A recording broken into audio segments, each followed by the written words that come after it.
மாசம் எப்படி போச்சுங்க ஐயா, அதில் எத்தனை அனுபவம் பார்த்தங்க ஐயா. வேகமா ஓடுற நாட்களில பொய்யா என் கூட நடிச்ச ஆட்களையா. எத்தனை வேலை பார்த்த வருஷம் ஃபுல்லா, நான் ₹1 கையில காசு நிக்கலையா.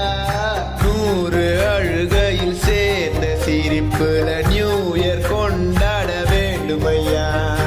எத்தனை செருப்படி போன வருஷத்துல அத்தனையும் தாண்டி போடுமையா.